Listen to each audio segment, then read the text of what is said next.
Eh bien, nous voulons présenter ce culte au Seigneur par la prière.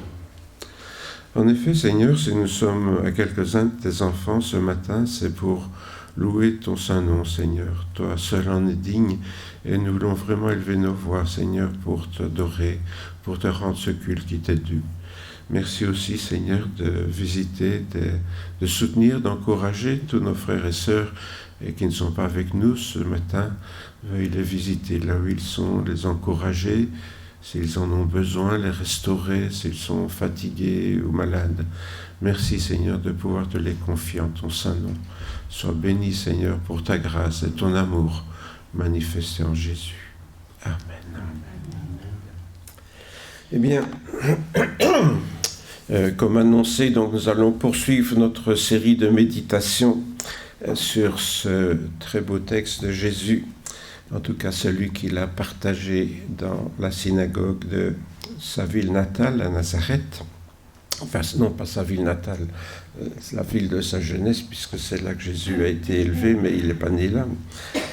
Et ce beau texte du prophète Ésaïe qu'il a lu dans cette synagogue alors qu'il y était présent. Jésus se rendit à Nazareth où il avait été élevé et il entra selon sa coutume dans la synagogue le jour du sabbat. C'est déjà bien de savoir que Jésus allait régulièrement à la synagogue toutes les semaines. Il se leva pour faire la lecture et on lui remit le livre du prophète Ésaïe. Il ouvrit le livre et trouva le passage où il était écrit « L'Esprit du Seigneur est sur moi, parce qu'il m'a oint pour guérir ceux qui ont le cœur brisé, pour annoncer la bonne nouvelle aux pauvres. » Nous avons vu la première phrase la semaine passée, et bien sûr celle qui est en rouge, c'est celle que nous verrons aujourd'hui. Il m'a envoyé pour proclamer aux captifs la délivrance et aux aveugles le recouvrement de la vue, pour renvoyer libres les opprimés, pour proclamer une année de grâce du Seigneur. Puis il roula le livre, le rendit aux serviteurs et s'assit. Les yeux de tous dans la synagogue étaient fixés sur lui. Alors il se mit à leur dire « Aujourd'hui, cette parole de l'Écriture que vous venez d'entendre est accomplie. » Et vous savez que cela donc a soulevé un débat au sein de l'Assemblée, que Jésus se présente comme celui qui avait accompli cette parole et donc qui était le fameux oint du Seigneur que Dieu envoyait dans le monde. Alors, dans ce texte de l'Évangile, Luc utilise la traduction grecque du livre d'Ésaïe, puisque, je vais encore le répéter, mais l'Ancien Testament a été écrit en hébreu, sauf quelques passages en araméen, qui est une langue proche. Et ce texte a été traduit en grec parce qu'à l'époque de Jésus, eh bien, tout le monde parlait le grec, c'était la langue internationale. Et donc la Bible avait été écrite en grec, et le Nouveau Testament aussi, donc a été écrit en grec. Et donc, bien sûr, Luc utilise la traduction de l'époque, qui était la Septante, pour écrire son évangile. Mais en hébreu, les choses étaient formulées un petit peu différemment, puisque Ésaïe dit « L'Esprit du Seigneur, l'Éternel est sur moi, car l'Éternel m'a donné l'onction. Il m'a envoyé pour porter de bonnes nouvelles à ceux qui sont humiliés. » Et vous avez vu dans le grec, c'est aux pauvres, pas à ceux qui sont humiliés. Alors, dans n'importe quelle société, bien sûr, les pauvres, par définition, ce sont les gens qui se trouvent dans la classe sociale la plus humble et parfois même la plus humiliée, puisqu'ils ne possèdent pas toujours de quoi pourvir à leurs propres besoins. Donc, lorsqu'on en est réduit à mendier son pain, c'est vraiment, je pense, une humiliation suprême. Et donc, on peut comprendre que humilié avait été traduit par pauvre. Mais l'idée, donc, au départ, c'est une idée un peu plus large donc, que la pauvreté, c'est toutes les formes d'humiliation.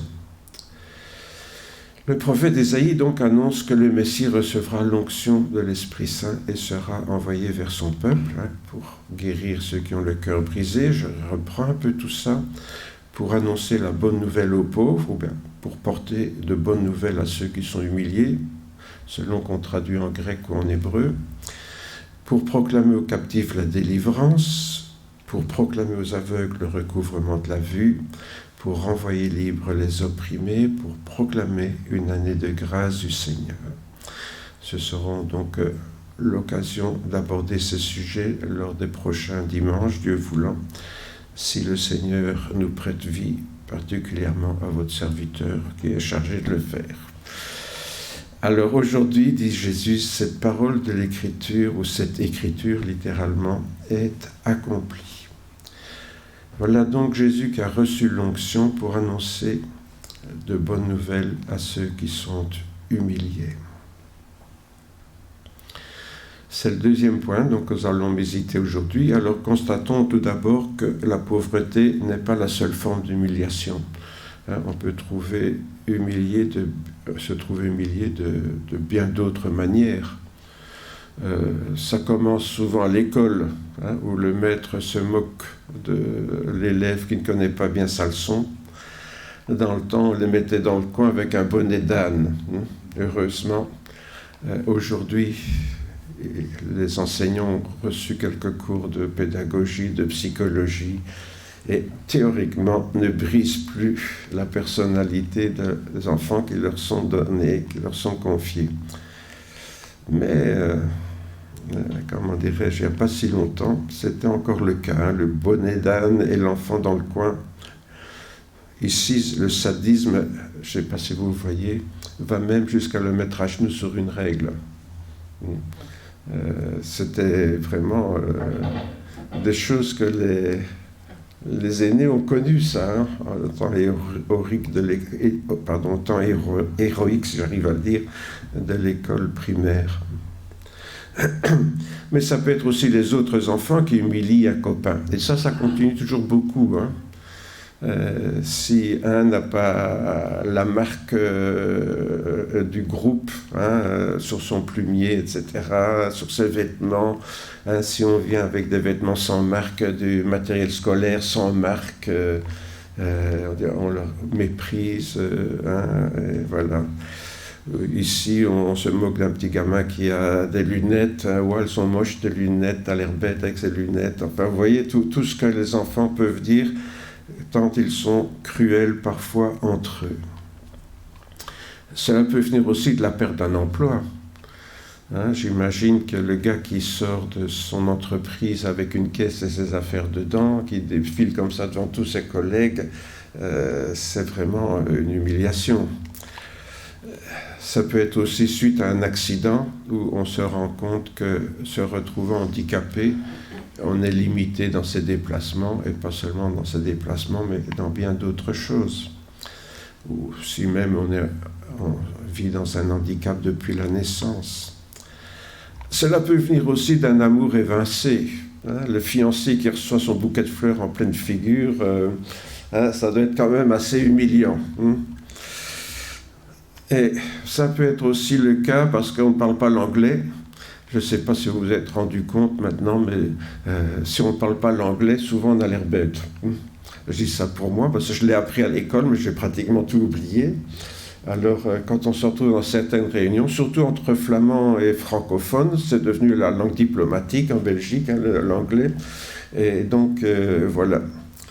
Je le lis, mais je ne le pratique plus oralement, donc c'est assez humiliant.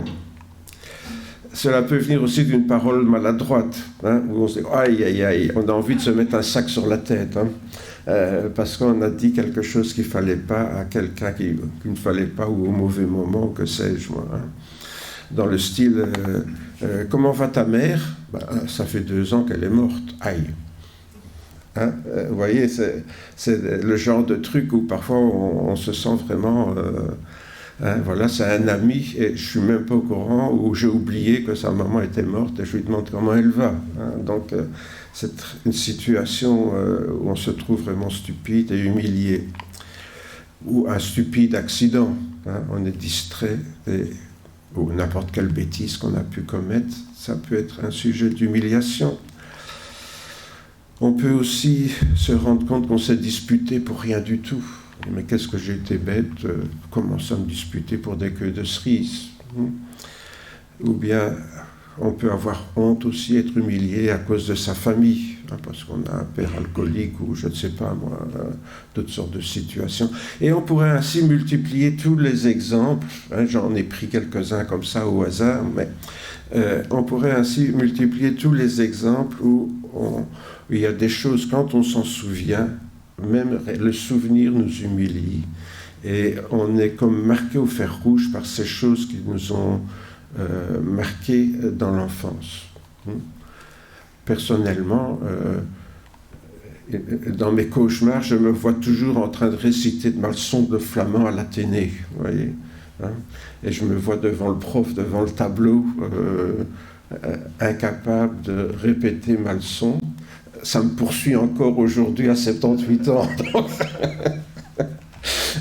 Et il y a des humiliations comme ça qui vous poursuivent, qui reviennent dans les rêves, et on est comme vraiment marqué au fer rouge, vous savez, comme on marque le bétail aux États-Unis en tout cas, je ne sais pas s'ils le font encore, avec un fer rouge. Alors ces souvenirs, bien sûr, sont souvent cuisants, mais c'est encore pire, je trouve, ces humiliations, quand on ne peut même pas l'attribuer à quelqu'un d'autre. Si quelqu'un nous a humiliés, c'est déjà vexant. Mais quand on y pense et qu'on se dit, mais c'est de ma faute, quoi, qu'est-ce que j'ai été bête, où on n'a même pas l'excuse de pouvoir reporter ça sur quelqu'un d'autre. Quand on peut se venger sur quelqu'un d'autre, ma foi, ça soulage quand même un peu. Mais quand on est seul responsable, c'est quelque chose qui est vraiment, mais alors vraiment humiliant. Alors, bien sûr, tant que nous vivrons, ces souvenirs souvent remontent à la surface de notre mémoire, dans des rêves, ou peut-être chaque fois qu'il y a un événement qui nous rappelle ces souvenirs désagréables.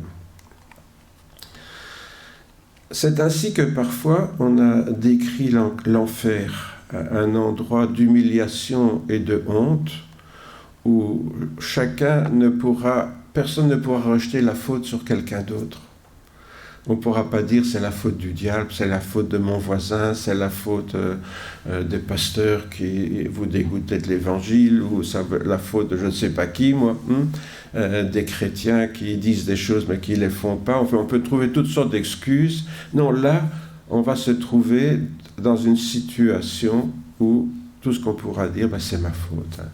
C'est ma faute, c'est ma très grande faute, le fameux mea culpa, là, voilà. Et c'est vrai que lorsque on se trouve confronté à quelque chose dont nous n'avons aucune excuse, sinon notre propre responsabilité, c'est vraiment la chose peut-être la plus dure à vivre pour chacune d'entre nous. Alors Jésus avait résolu le problème, lui. Si ta main est pour toi une occasion de chute, coupe-la. Mieux vaut pour toi entrer manchot dans la vie que d'avoir les deux mains et d'aller dans la géhenne, dans le feu qui ne s'éteint point. Et si ton pied est pour toi une occasion de chute, coupe-le. Mieux vaut pour toi entrer boiteux dans la vie que d'avoir les deux pieds et d'être jeté dans la géhenne, dans le feu qui ne s'éteint point. Et si ton œil est pour toi une occasion de chute, arrache-le. Mieux vaut pour toi entrer dans le royaume de Dieu n'ayant qu'un œil que d'avoir deux yeux et d'être jeté dans la géhenne où le ver ne meurt point, où le feu ne s'éteint point. Évidemment, on aura compris que ce n'est pas un texte qu'il faut prendre à la lettre, sinon on n'aurait que des églises d'estropiés. Donc, mais la parole de Jésus souvent est comme ça. Et il y a d'autres textes que les chrétiens prennent à la lettre et qu'il ne faut pas prendre plus à la lettre que ça. Jésus pratiquait souvent un langage comme ça, exagéré. C'est assez oriental, ça. Nous, on a tendance plutôt à pratiquer la litote, c'est-à-dire de dire un peu moins pour dire plus, quoi. Comment ça va? Bon, pas trop mal, pour dire c'est la catastrophe, quoi. Hein. Vous voyez, nous, on a toujours tendance, normalement, à dire un peu moins, quoi, hein, en public. Tandis que les orientaux, ils ont tendance à remettre une couche au-dessus, quoi. Hein. Et Jésus, bien sûr, était un homme de son époque et parlait le langage de son époque. Toujours est-il que le lieu destiné aux damnés, Jésus le compare à la géhenne, c'est-à-dire le dépôt d'immondices qui existait au sud de Jérusalem, où les ordures se consumaient nuit et jour. J'ai connu ça à Belgrade, puisque j'ai habité à Belgrade, pas en Yougoslavie, mais près de Namur. Et quand il y avait un terrain où les militaires s'entraînaient, et où j'allais jouer avec mes copains, et à côté, il y avait un dépôt d'immondices, et c'est vrai, ce dépôt d'immondices fumait tout le temps. Hein, nuit et jour, les camions venaient déverser les ordures de la ville, là, et ça brûlait tout le temps, ça brûlait tout le temps, ça se consumait lentement, mais ça brûlait tout le temps. Et je suppose qu'à Jérusalem, à l'époque de Jésus, c'était la même chose.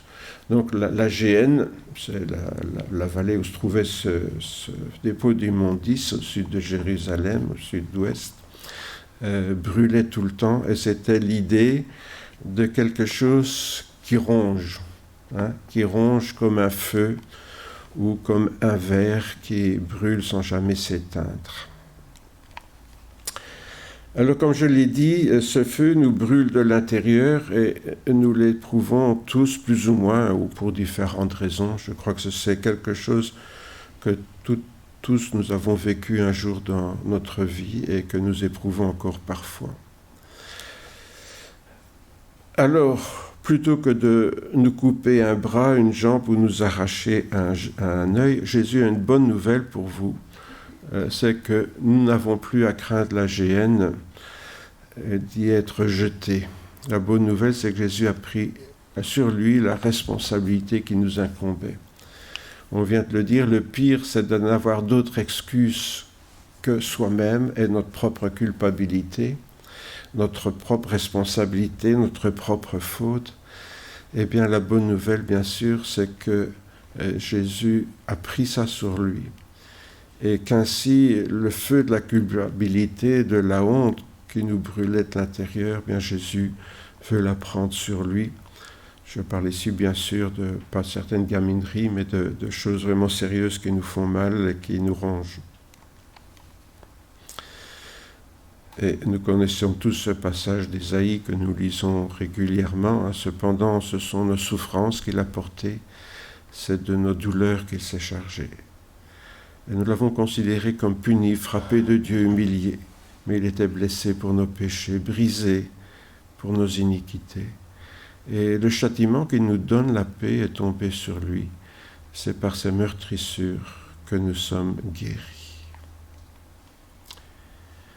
Voilà la bonne nouvelle pour tout le monde. Au fait, la bonne nouvelle est pour qui? Eh bien, cette nouvelle-là, cette merveilleuse promesse, Jésus l'a fait à qui? Bien, aux pauvres et aux humiliés. C'est à ceux-là que Jésus fait cette promesse. Vous allez me dire, il n'a pas promis ça pour tout le monde. Ben, je suis venu annoncer la bonne nouvelle aux pauvres, aux humiliés. Jésus le dit clairement.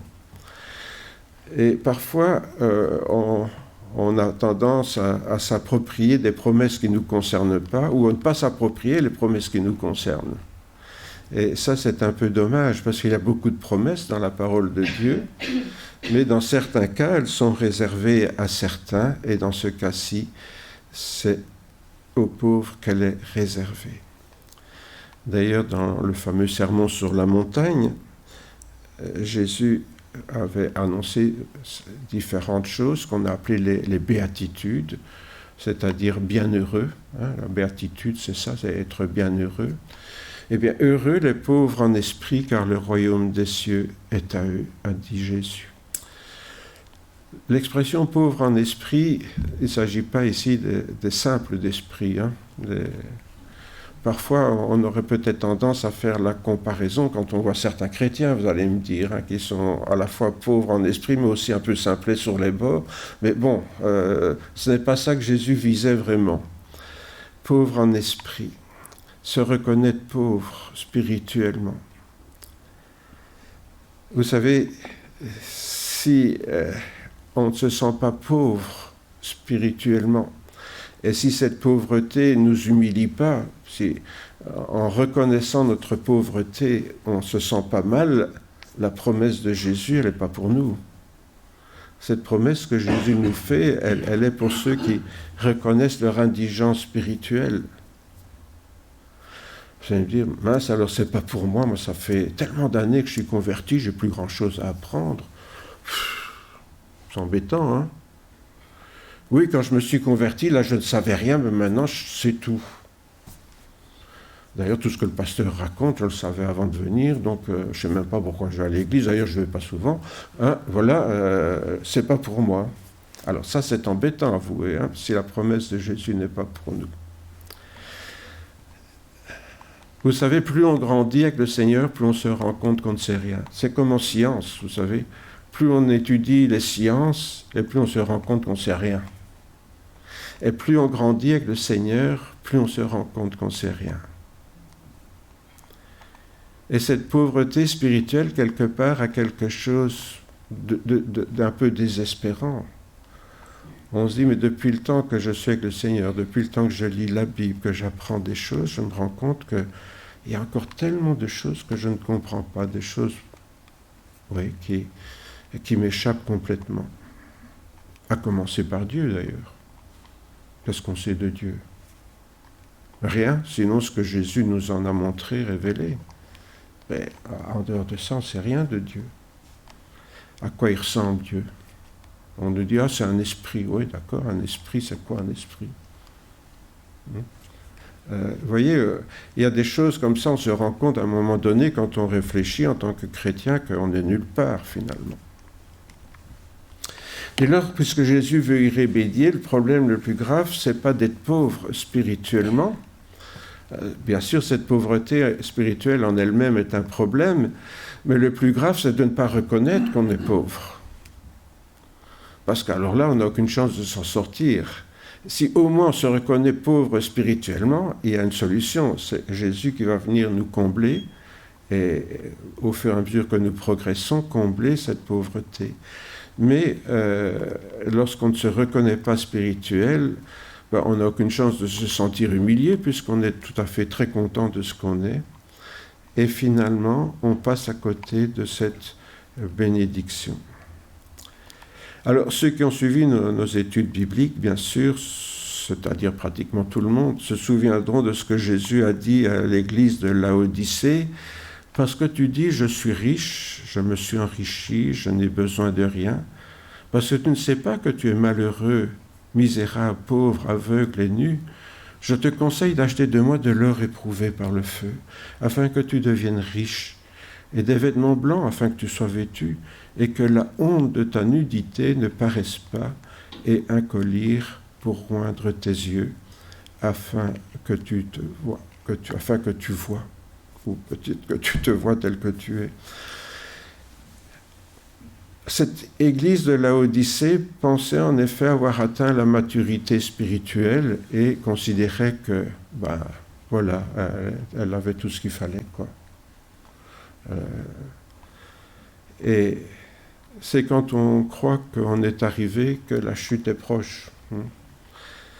Je te conseille d'acheter de moi de l'or éprouvé par le feu, de porter un vêtement blanc afin que tu sois vêtu, et que la honte de ta nudité ne paraisse pas. Ce qui est intéressant dans ce texte, c'est que les chrétiens en question ont peut-être honte de ce qu'ils ne devraient pas, mais ils n'ont pas honte de ce qu'ils devraient avoir honte. Et cela fait que ils sont complètement à côté de la plaque. Hein, tu crois, mais tu ne sais pas. Il existe donc des gens qui se disent croyants et même chrétiens sans avoir jamais bénéficié de la bonne nouvelle que Jésus est venu apporter au monde et pour laquelle il a été oint. On peut venir à l'église, on peut lire la Bible et finalement être nulle part. J'ai envie de vous poser une question, mais vous répondrez dans votre cœur. Qu'est-ce que vous avez appris cette semaine? Pourtant, je suis sûr que beaucoup ont lu la Bible. Qu'est-ce que vous avez appris de nouveau que vous ne saviez pas, qui vous a fait progresser? Vous voyez, lire la Bible, si ça, on n'apprend rien, ça ne sert à rien. Hein. Dans ces conditions-là, il ne faut plus lire la Bible. Vous allez me dire, ça c'est déjà le cas. Alors moi je ne me tracasse pas, alors c'est déjà le cas. Hein, mais vous savez, oui, je sais tout ça. Les études bibliques, c'est plus pour moi, je sais tout ça. J'en ai pas besoin. Oui, Jésus dit, le oint. En fait, je voudrais quand même revenir, quant à faire, sur cette notion. Jésus a été oint. Or, vous savez, vous avez oublié que le mot oint, c'est en français, ça, celui qui a reçu l'onction, il est oint. Pourquoi? Parce qu'on a mis de l'huile sainte sur sa tête pour le consacrer pour quelque chose. Et ce mot oint, en hébreu, c'est Mashiach, c'est le Messie. Et en grec, c'est au Christos, le Christ. Donc, quand je dis Jésus-Christ, je dis Jésus le oint. Jésus qui a reçu l'onction. Quand je dis Jésus le Messie, je dis le oint, celui qui a reçu l'onction. C'est trois mots qui disent exactement la même chose, mais issus de langues différentes, du latin, du grec ou de l'hébreu. Or, pour Jésus, vous savez que ça veut dire Dieu sauve, bien sûr, cette onction, c'est une onction messianique, c'est-à-dire qui résume toutes les onctions qui existaient à l'époque. Il y avait l'onction royale. Vous savez, lorsque Samuel a choisi le roi Saül comme roi, il lui a versé une corne d'huile sainte sur la tête. Le souverain sacrificateur aussi recevait l'onction. Et dans certains cas aussi, certains prophètes ont été oints du Seigneur, ou en tout cas de l'Esprit Saint, pour parler au nom du Seigneur. Et Jésus cumule en lui-même toutes ces onctions. Autrement dit, c'est le oint parfait, le Messie parfait, le Christ parfait. Parce que vous savez que, comme dans l'Ancien Testament, d'autres personnes ont été appelées le Messie ou le Christ, mais Jésus, c'est le Messie parfait, parce qu'il a la triple onction, l'onction messianique. C'est pour ça qu'on a appelé Jésus Jésus-Christ, hein, Jésus, celui qui a l'onction. Pilate leur dit, « Que ferai-je donc de Jésus qu'on appelle Christ ?» Tous répondirent qu'il soit crucifié. C'est assez étonnant cette phrase-là. Pilate est bien au courant que Jésus, on l'appelle le Christ, mais pas tout le monde, évidemment. De toute évidence, ceux qui appelaient Jésus le Christ, le Messie, étaient ses disciples, ceux qui croyaient en lui. Mais ceux qui disaient qu'il se prenait pour le Christ, c'étaient ses ennemis. Et donc, c'est assez paradoxal, mais les ennemis de Jésus avaient bien compris ce que voulait dire le Christ, ou ce qu'impliquait le fait que Jésus soit le Christ, le Messie, le oint. Et cela, c'est ce qui les opposait à Jésus, parce qu'ils ne voulaient pas admettre cela, que Jésus avait reçu l'onction de Dieu pour apporter ce qu'il faisait. Et donc, lorsque nous disons Jésus-Christ, c'est vraiment une confession de foi très forte qui nous oppose à tous ceux pour qui Jésus est un homme comme un autre et pas du tout le oint de Dieu, le Messie que Dieu avait promis à son peuple.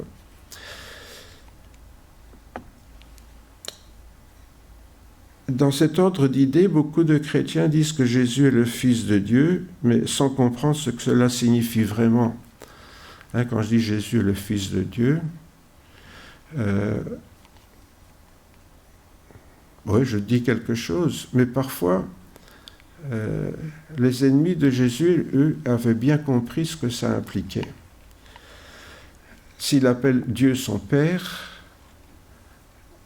à plusieurs fois, Jésus appelle Dieu Père. Avouez que c'était quelque chose quand même d'assez fort. Mon Père, il parlait de son Père. Il disait qu'il était un avec son Père, que le Père est en lui, lui il est dans le Père. Et ça revenait tout le temps dans le langage de Jésus. Mais pour nous, quand nous disons que Jésus est le Fils de Dieu, qu'est-ce que ça veut dire ? Dieu s'est marié là dans le ciel et il a eu un enfant, Jésus, le Fils, c'est ça ? Jésus est le Fils de Dieu.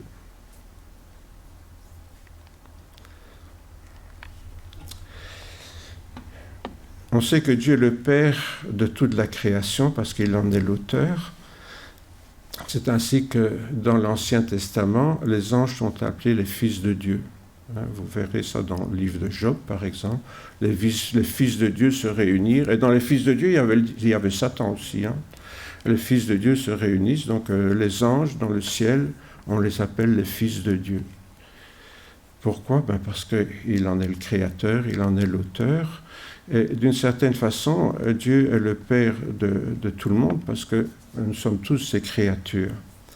Par contre, quand il s'agit de l'homme Jésus, en qui s'est incarné le Fils de Dieu, il s'agit non pas de simplement dire que Dieu est l'auteur de ce Fils éternel, mais il s'agit d'un hébraïsme. Et ça, c'est un peu particulier parce qu'un hébraïsme, c'est un mot qui a un certain sens en hébreu, mais pas dans les autres langues. Et c'est le cas du mot « père », par exemple, qui est employé en hébreu, mais pas toujours en français de la même façon. Par exemple, Jésus va dire que le diable est le père du mensonge, pour dire qu'il est l'auteur du mensonge. Ou bien Jacques va appeler Dieu le Père des Lumières, parce que c'est de Dieu que vient la lumière. Donc, quand il s'agit du Père, le mot Père, ça veut dire l'auteur, mais pas forcément papa qui s'est marié et qui a eu un enfant. Alors si on dit le Fils, il faut aussi être attentif. C'est pas Dieu qui est papa et puis l'autre qui serait le fiston. Ouais. Salut papa, salut fiston, comment ça va ? Non, c'est pas vraiment ça. Le mot fils est employé d'une façon aussi en hébreu qui est tout à fait particulière pour dire l'expression de quelque chose. Quand on exprime quelque chose, on est le fils de cette chose. Par exemple, lorsque Jacques et Jean ont voulu appeler le tonnerre sur une ville, la foudre sur une ville, un village qui n'avait pas reçu Jésus comme il se fallait, ils disent à Jésus, est-ce que tu veux qu'on appelle la foudre sur ce village-là ? Et Jésus leur a fait comprendre qu'ils étaient vraiment à côté de la plaque, et il les a appelés fils du tonnerre. Fils du tonnerre, parce que ils étaient l'expression de cette colère céleste, là, de cette foudre qu'ils appelaient sur ce village. Dans les Actes des Apôtres, les Hébreux sont appelés les fils de l'Alliance. Pourquoi ? Dieu a fait alliance avec son peuple sur le mont Sinaï, et ils sont les fils de l'Alliance. C'est-à-dire, ils sont ceux qui font partie, qui expriment cette alliance. Les Juifs ne font pas leur première communion, comme vous savez.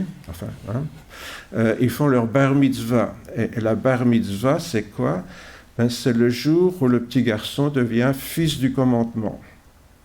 Pourquoi ? Parce que c'est le jour où il devient responsable des commandements de Dieu. Jusque-là, c'était ses parents qui étaient responsables, mais quand il a fait sa bar mitzvah, il devient fils du commandement.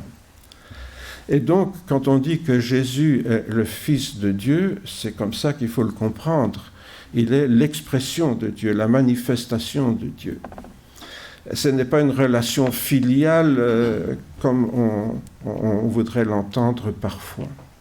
Donc quand on parle du Fils de Dieu, on parle donc de la façon dont Dieu se manifeste d'une façon accessible aux hommes. Comment ? Bien, comme je viens de le dire il y a un instant, Dieu, on ne sait rien de lui.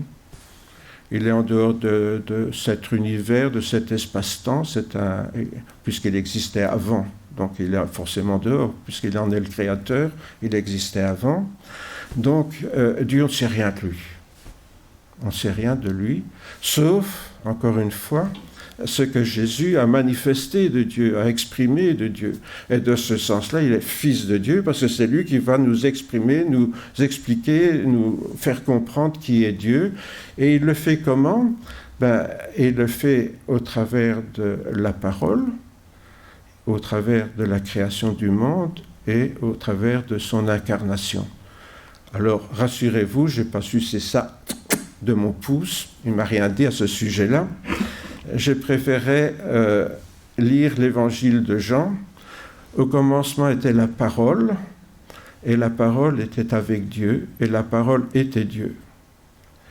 Donc, Jésus, en tant que parole de Dieu, est Dieu et nous révèle qui est Dieu. Elle était au commencement avec Dieu, tout a été fait par elle, et rien de ce qui a été fait sans elle.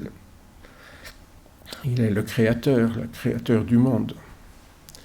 La parole a été faite chair, elle habitait parmi nous, l'incarnation, pleine de grâce et de vérité, et nous avons contemplé sa gloire, une gloire comme celle du Fils unique venu du Père.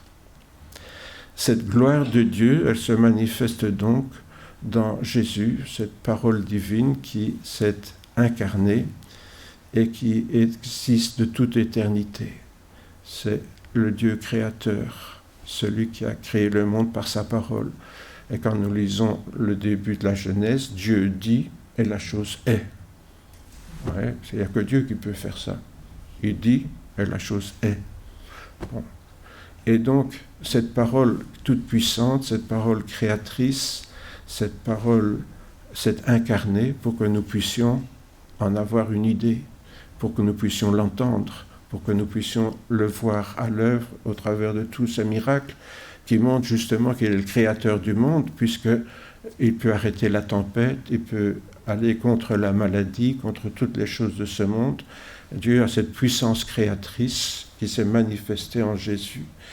Donc Jésus nous révèle Dieu au travers de sa parole, de ce qu'il nous a dit, au travers de tout ce qu'il a fait, qui montre qu'il est le créateur du monde, et au travers de son incarnation, parce que comme on ne peut pas voir Dieu, il a bien fallu qu'il prenne une forme humaine et pour qu'on puisse voir, l'entendre et discuter éventuellement avec lui.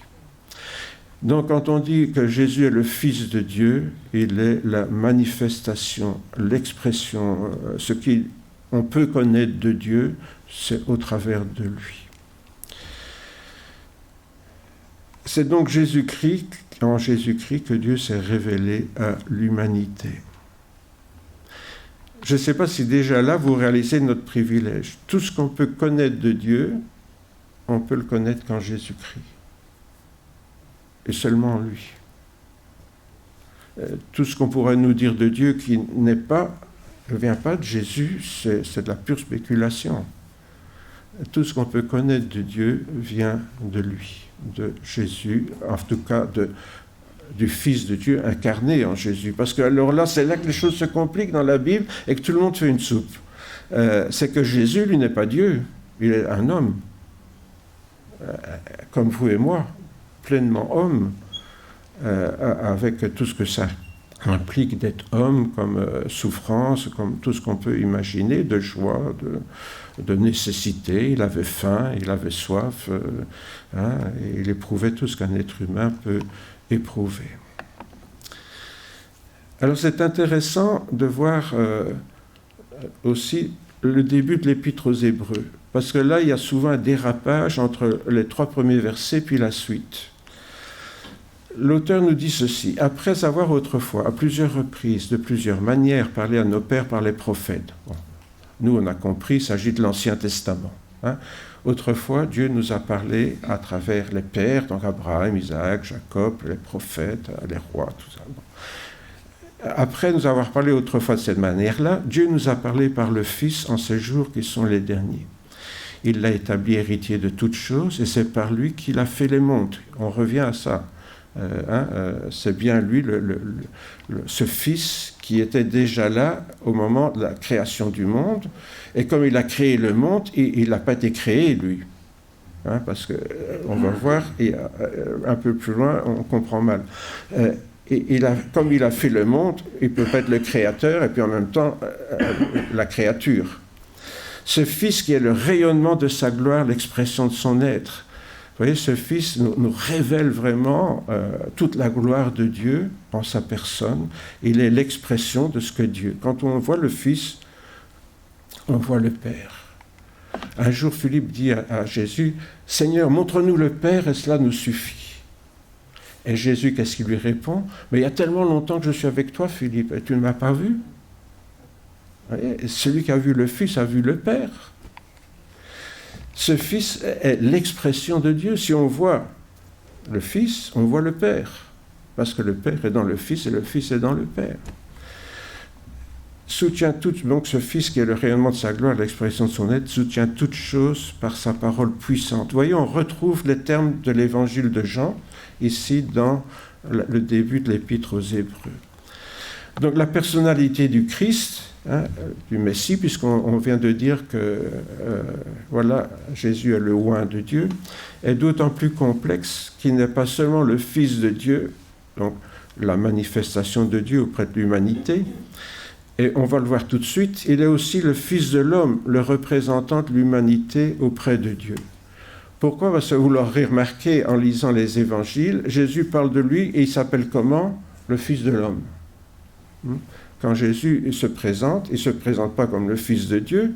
D'ailleurs, le jour où ça lui est arrivé, ça n'a pas tardé, on l'a crucifié, donc ça ne lui a pas réussi, enfin, si on veut. Mais donc, toute sa vie s'est présenté comme le Fils de l'homme. Mais c'était une manière un peu subtile de se présenter quand même comme le Fils de Dieu, vous allez voir. Mais donc, Jésus est en même temps celui qui représente Dieu auprès des hommes, mais il est aussi celui qui représente les hommes auprès de Dieu. Il est le Fils de l'homme. Autrement dit, il exprime ce qu'est l'humanité. N'oubliez pas le sens du mot « fils ». Il exprime ce qu'est l'humanité. Il est le Fils de l'homme. Alors, on continue notre lecture. Après avoir accompli la purification des péchés, il s'est assis à la droite de la majesté divine dans les lieux très hauts, devenant d'autant supérieur aux anges qu'il a hérité d'un nom bien différent du leur, auquel des anges, en effet, Dieu a-t-il jamais dit « Tu es mon fils, c'est moi qui t'ai engendré aujourd'hui. » Ah, tiens, « Tu es mon fils, c'est moi qui t'ai engendré aujourd'hui. » Ah, je croyais qu'il était le créateur du monde. Vous voyez où il y a un dérapage, là, dans la lecture. Au début, on parle du Fils de Dieu, mais maintenant, il va parler du Fils de l'homme, celui qui a été créé le jour où Jésus a été conçu dans le Sainte Marie. Et encore, moi, je serai pour lui un père, et il sera pour moi un fils. Et quand de nouveau il introduit le premier-né, Jésus est le premier-né, dans le monde, il dit que tous les anges de Dieu l'adorent. Vous voyez, je pense que le gros problème quand on lit ce texte, c'est qu'on ne comprend pas qu'à un moment donné, l'auteur parle de Jésus en tant que Fils de Dieu, et puis que tout d'un coup, il passe de Jésus en tant que Fils de l'homme. Celui qui a été engendré, celui qui est le premier-né, et l'apôtre Paul en parlera aussi en parlant du nouvel Adam en Jésus. Pourquoi? Parce qu'il est la nouvelle créature de l'humanité et il est le premier-né, celui qui est ressuscité le premier. Jésus est celui qui... il faut lire tout le chapitre 11 de Corinthiens, là où on voit comment l'apôtre Paul développe ce thème où Jésus est le premier à être ressuscité. Et en ce sens, en tant que être humain. N'oublions pas que Jésus, il est ressuscité pas en tant que fils de Dieu, mais en tant que fils de l'homme, en tant qu'être humain. Jésus est ressuscité et à ce titre, il nous montre ce qui nous arrivera plus tard. Il est le premier à être ressuscité et en prouvant, en attestant ainsi ce qui nous attend plus tard. Tu es mon fils, c'est moi qui t'ai engendré aujourd'hui. Moi, je serai pour lui un père, il sera pour moi un fils. Mais il était déjà fils de Dieu. C'est le fils de l'homme, ça c'est nouveau. L'adoption. Nous sommes des hommes et des femmes qui avons été adoptés par Dieu. Et quand Dieu dit il sera pour moi, je serai pour lui un père, il sera pour moi un fils, il parle de l'humanité en Christ là. Pourquoi n'oublions pas que le Fils de l'homme exprime toute l'humanité, en tout cas l'humanité rachetée. Et ce qui est valable pour lui en tant que Fils de l'homme est valable pour nous tous. C'est pour ça aussi que Jésus, on revient, oui, tout ça se tient, si on réfléchit bien. Jésus dit, aujourd'hui, cette parole de l'Écriture est accomplie, parce que Jésus était là pour accomplir donc cette réalité en Christ. Alors, comme Fils de l'homme, donc Jésus a été créé ou engendré par Dieu. Il n'existait donc pas de toute éternité. Mais en fusionnant, lorsque Jésus est né, il est né en tant que Fils de l'homme, mais en lui est venu le Fils de Dieu qui existait de toute éternité. Et c'est là la complexité parfois pour nous de comprendre certaines choses quand nous lisons le Nouveau Testament. Parfois on parle du Fils en tant que Fils de Dieu, et parfois on en parle du Fils en tant que Fils de l'homme. Jésus parle parfois en tant que Fils de Dieu, parfois en tant que Fils de l'homme, et parfois les deux en même temps. Donc ce n'est pas toujours facile de le suivre si on n'est pas attentif à cette réalité qu'il est en même temps Fils de Dieu et Fils de l'homme.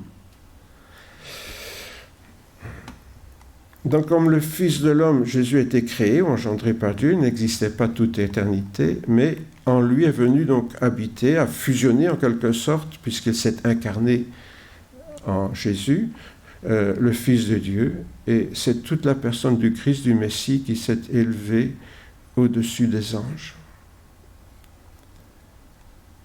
En tant que créature rachetée, nous sommes devenus fils et filles de Dieu, au-dessus des anges.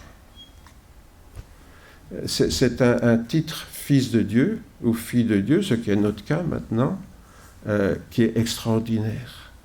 C'est pour ça qu'on ne réalise pas que pour cette parole de Jésus et pour ceux qui ont été humiliés, qui reconnaissent vraiment leur état, ce qu'ils sont devant Dieu, des pécheurs. Et la bonne nouvelle, c'est que Jésus veut faire de nous des fils et des filles de Dieu. Des fils qui, lorsque nous serons ressuscités, auront un statut supérieur aux anges. J'ai déjà songé à ça. Lorsque nous ressusciterons, nous serons un grade, si on peut parler de grade, un statut supérieur aux anges, parce que nous sommes en Christ, le Messie qui, lui, a été élevé au-dessus des anges. Pendant son ministère, donc, Jésus s'est presque toujours présenté comme le Fils de l'homme. C'était aussi un titre messianique qui venait du prophète Daniel. Je vous rappelle rapidement cette vision de Daniel, chapitre 7. « Je regardais pendant mes visions nocturnes, et voici que sur les nuées du ciel arriva comme un fils d'homme. Il s'avança vers l'ancien des jours. » Donc, c'est comme ça, c'est une manière de parler de Dieu sans dire le nom. Il s'avança vers l'ancien des jours, et on le fit s'approcher de lui. On lui donna la domination, l'honneur et la royauté. Et tous les peuples, les nations et les hommes de toute langue le servirent. Sa domination était une domination éternelle qui ne passera pas, et sa royauté ne sera jamais détruite. On a là encore une définition de l'onction royale dont Jésus a reçu l'héritage en devenant Messie. Alors, bien sûr, les Juifs qui lisaient ça comprenaient que ce Messie serait Dieu aussi, d'une manière un peu qu'ils ne comprenaient pas, mais ils avaient compris que ce Messie, comme un fils d'homme, vous voyez, et il est un fils d'homme, mais en même temps, il est autre chose, on ne sait pas très bien. puisqu'il va recevoir la domination, l'honneur sur toute chose. Et donc, les Juifs qui étudiaient la Bible à l'époque de Jésus avaient bien compris ça. Le Fils de l'homme serait le Messie, et ce Messie serait un homme, mais en même temps, il serait Dieu. Or, quand Jésus se présente comme le Fils de l'homme, vous voyez, c'est une expression ambiguë. Il peut dire « je suis un simple homme », ou bien il peut dire « je suis le Fils d'homme dont parlait Daniel dans sa vision ». Et évidemment, les pharisiens, les scribes, les docteurs de la loi qui savaient ça, ça les faisait grincer des dents. Quel est ce type qui se présente comme le Messie dont parlait la vision de Daniel, là? Est-ce qu'il se prend pour Dieu? Vous voyez? Et donc, en fait, assez paradoxalement, Jésus qui se présentait comme le Fils d'homme se présentait comme Dieu, pour ceux qui connaissaient la prophétie qu'il avait étudiée. Les pharisiens, donc, vont accuser de Jésus blasphème, parce qu'ils ont bien compris que se faire passer pour le Fils de l'homme, c'est aussi se faire passer pour le Fils de Dieu. Et en effet, nous savons que Jésus étant les deux en même temps, nous savons pourquoi. Eux n'avaient pas encore compris que Jésus serait en même temps un Fils d'homme en qui Dieu viendrait habiter. Jésus garde... Qu'est-ce qui se passe là tout d'un coup? Je ne sais pas ce qui s'est passé. Donc Jésus est devant condamné, enfin il passe devant le tribunal religieux, là, le Sanhédrin, après son arrestation. Jésus garda le silence. Le souverain sacrificateur lui dit « Je t'adjure par le Dieu vivant de nous dire si tu es le Christ, le Fils de Dieu. » Autrement dit, quand il dit que tu es le Christ, le Messie, le oint. Dis-nous si tu es ce oint, le Fils de Dieu. Donc, il savait que Dieu allait se manifester, le souverain sacrificateur, là. Et qu'il se manifesterait dans le Fils de l'homme de la vision de Daniel. Et il dit, est-ce que tu es celui-là? C'est ça que le souverain sacrificateur lui demande. Est-ce que tu es ce fameux Messie dont Daniel a eu la vision? Jésus répondit, tu l'as dit. De plus, je vous le déclare, vous verrez désormais le Fils de l'homme assis à la droite du Tout-Puissant venant sur la nuée des ciels. Alors là, il renvoie carrément donc à la vision de Daniel. C'est une manière de répondre au souverain sacrificateur qui connaissait très bien sa Bible. Oui, voilà, je suis vraiment ce Messie, homme et Dieu, dont parlait le prophète Daniel. Alors le souverain sacrificateur déchira ses vêtements et dit, il a blasphémé, que vous ensemble, etc. Les autres répondent, il est passible de mort. Donc, vous voyez, nous utilisons un vocabulaire dont nous avons parfois oublié le sens, mais dont les Juifs étaient très conscients et qui comprenaient peut-être mieux que certains chrétiens aujourd'hui. Voilà donc la raison de la condamnation, bien sûr, de la mort de Jésus pour les Juifs, en se disant Fils de Dieu. Jésus blasphémait car il se présentait comme l'incarnation de Dieu, dans la personne du Messie, c'est-à-dire dans le Fils de l'homme dont Daniel avait eu la vision. Ce sont ceux donc qui reconnaissent leur pauvreté spirituelle qui se placeront au bénéfice de la mort et de la résurrection de Jésus. Cette mort et cette résurrection, elle est valable pour notre conversion. Mais assez bizarrement, les chrétiens évangéliques parfois la limitent à la conversion. Comme si Jésus était mort et ressuscité uniquement pour qu'ils aillent au ciel un jour et qu'ils aient leurs péchés pardonnés. En fait, quand nous l'avons lu dans Ésaïe, Jésus, ce sont toutes nos souffrances, toute notre pauvreté.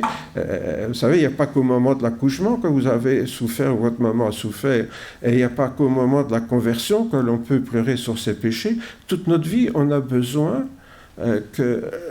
d'être au bénéfice de ce que Jésus a fait.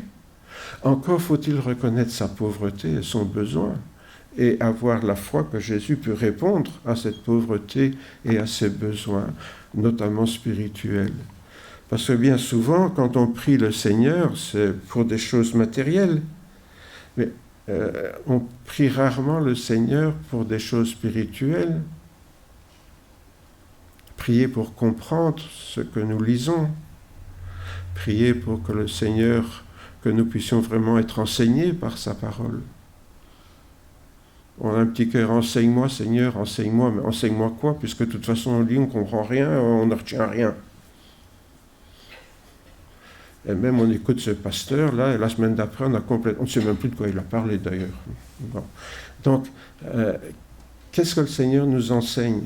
Vous voyez, si on n'a pas envie d'être enseigné du Seigneur, on ne retiendra rien, on ne recevra rien de lui.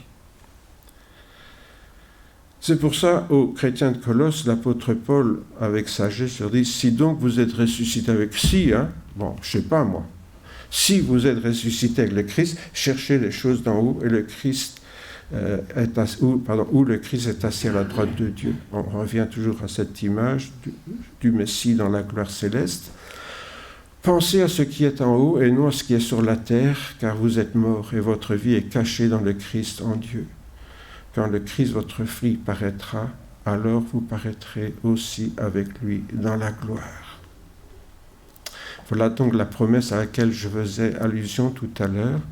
Lors de notre résurrection, nous partagerons sa gloire céleste. Autrement dit, nous aurons notre statut dans le ciel de fils, de fille de Dieu, au même titre que Jésus lui-même, puisqu'il est le premier-né entre plusieurs frères, il est les prémices, nous dira Paul, etc. Enfin, je vous renvoie à ce chapitre de la résurrection dont parle l'apôtre Paul aux Corinthiens. Mais ici, donc, il est dit, si vous êtes ressuscité avec Christ, cherchez d'abord les choses d'en haut, où le Christ est, pensez à ce qui est en haut et non ce qui est sur la terre. Alors, honnêtement, on s'arrête un instant. Pensez à ce que vous priez quand vous priez. Honnêtement, pensez à ce que vous... Qu'est-ce que vous lui demandez à Dieu? Seigneur, j'ai des corps aux pieds, voudrais que tu me guérisses, ou je ne sais pas moi, j'ai ma facture à payer, ou... Qu'est-ce que vous lui demandez? Les choses d'en haut ou les choses d'en bas? Alors vous avez la réponse si vous êtes ressuscité avec Christ ou pas. Qu'est-ce que nous demandons au Seigneur? Parce que si je lui demande des choses d'en haut, je reconnais ma pauvreté spirituelle. Si je lui demande des choses d'en bas, je reconnais ma pauvreté matérielle. Mais le contenu même de ce que nous demandons montre où est notre pauvreté au plus profond de nous.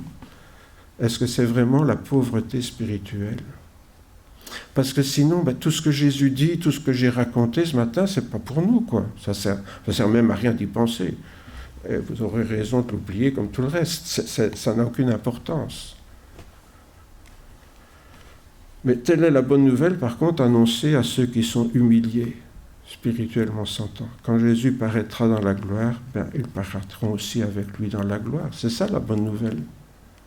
Je suis venu annoncer la bonne nouvelle à ceux qui sont humiliés. Où est notre humiliation? Où est la prise de conscience que nous avons de notre pauvreté? Et à partir de là, nous savons pour qui est la promesse. Et vous comprenez pourquoi Jésus faisait, je disais en introduction, pourquoi cette promesse de Jésus n'est pas pour tout le monde. Elle est seulement pour ceux qui se reconnaissent pauvres en esprit, ceux qui sont pauvres spirituellement, et que Jésus a déclaré heureux. C'est là le paradoxe. Vous êtes heureux si vous reconnaissez votre pauvreté spirituelle. Parce que là, Jésus est venu apporter une réponse. Cette promesse, bien sûr, comme Jésus l'a dit, elle est pleinement accomplie, puisque Jésus a dit, aujourd'hui, cette écriture est accomplie. À partir du moment où Jésus est venu, en tant que Fils de Dieu, eh bien, toute cette indigence spirituelle que nous pouvons vivre et ressentir est quelque chose à quoi il peut répondre. c'est même le sens de sa venue sur terre, parce que le but de la réponse, c'est qu'un jour, nous soyons ressuscités avec lui dans la gloire et que nous puissions participer à cette gloire céleste. Aujourd'hui, cette écriture est accomplie, nous dit le Seigneur. Je vous invite à prier. Seigneur notre Père, nous voulons te demander ta grâce sur chacun, chacune d'entre nous, afin, Seigneur, de voir où sont nos vrais besoins par rapport à toi, par rapport à notre éternité. Seigneur, nous sommes souvent omnibulés par nos besoins terrestres, par nos besoins matériels, mais Seigneur, nous oublions notre indigence spirituelle. Nous ne nous sentons pas pauvres, nous nous croyons riches de ce côté-là, parce que un jour, nous avons reçu le pardon de nos péchés, puis on pense que tout s'arrête là. Seigneur, donne-nous de voir tout le chemin qui reste à faire dans notre cœur, dans notre vie, dans nos progrès avec toi, dans notre relation avec toi, dans tout ce qui peut donner un sens à notre vie ici-bas, alors que peut-être, même pour nous chrétiens, la vie n'a pas beaucoup de sens. Oui, Seigneur, te demandons de pouvoir confesser notre pauvreté intérieure et de rechercher, Seigneur, dans ta parole, ce que tu veux nous apporter de richesse dès maintenant. Seigneur, te demandons cette grâce parce que elle est accomplie pour nous aujourd'hui. À nous, Seigneur, de nous emparer, de nous saisir, Seigneur, de tout ce que tu veux nous donner, mais dont nous ne ressentons peut-être pas le besoin. Oui, Seigneur, tu as été loin de l'Esprit Saint. Tu es venu dans ce monde pour nous apporter toutes ces choses. Et nous te demandons, Seigneur, de ne pas les mépriser, mais au contraire d'en faire grand cas, afin, Seigneur, de pouvoir partager ce que toi tu es, ce que le Père est en travers de toi. Merci, Seigneur, de ce potentiel que tu nous offres dès ici-bas, de relation, d'intimité, de communion avec le Père, et cela en Jésus, ton Fils bien-aimé.